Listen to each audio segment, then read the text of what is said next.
अंकिता हम शर्मिंदा हैं, तेरे कातिल जिंदा है। तगड़ियों, आप सभी मुझे देख रहे हैं योग नगरी ऋषिकेश से, और ये वही योग नगरी है।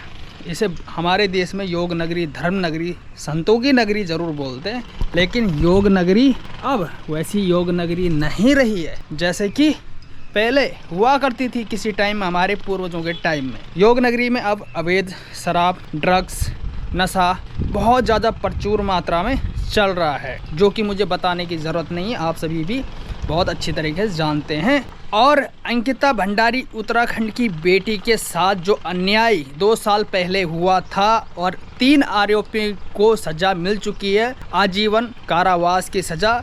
लेकिन क्या इससे एक संदेश उत्तराखंड में जाएगा? क्या कानून का डर किसी के अंदर है? तो मेरा मानना ये है कि बिल्कुल भी नहीं है।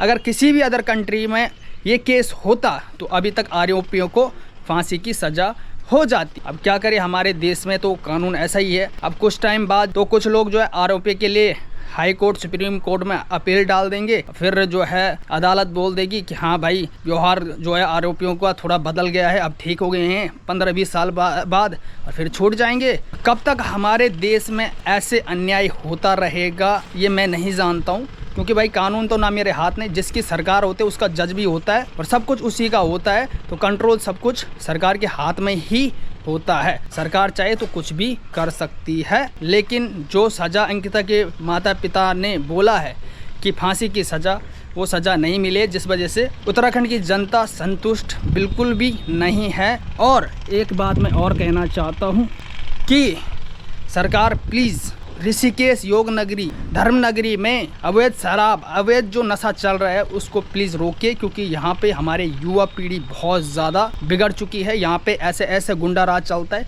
कभी किसी को कोई भी कहीं भी मार दे रहा है, कभी कुछ हो रहा है, लड़ाई झगड़ा नशे से, मतलब मेन जो कारण होता है नशा होता है। प्लीज़ आप ज़्यादा से ज़्यादा इस वीडियो को शेयर करिएगा, क्योंकि उत्तराखंड में ब्लॉगर तो आपको हज़ारों मिल जाएंगे, लेकिन उत्तराखंड की आवाज़ उठाने वाले कोई ब्लॉगर ना आपको नहीं मिलेंगे। जितने भी आप बड़े बड़े ब्लॉगर के नाम जानते होंगे ना उत्तराखंड के, आप मेरे को एक भी नाम बता दो कि जिसने आज तक अंकिता भंडारी की इंसाफ की बात की हो, आवाज़ उठाई हो। बताओ ना, आखिर रहते तो वो भी हैं।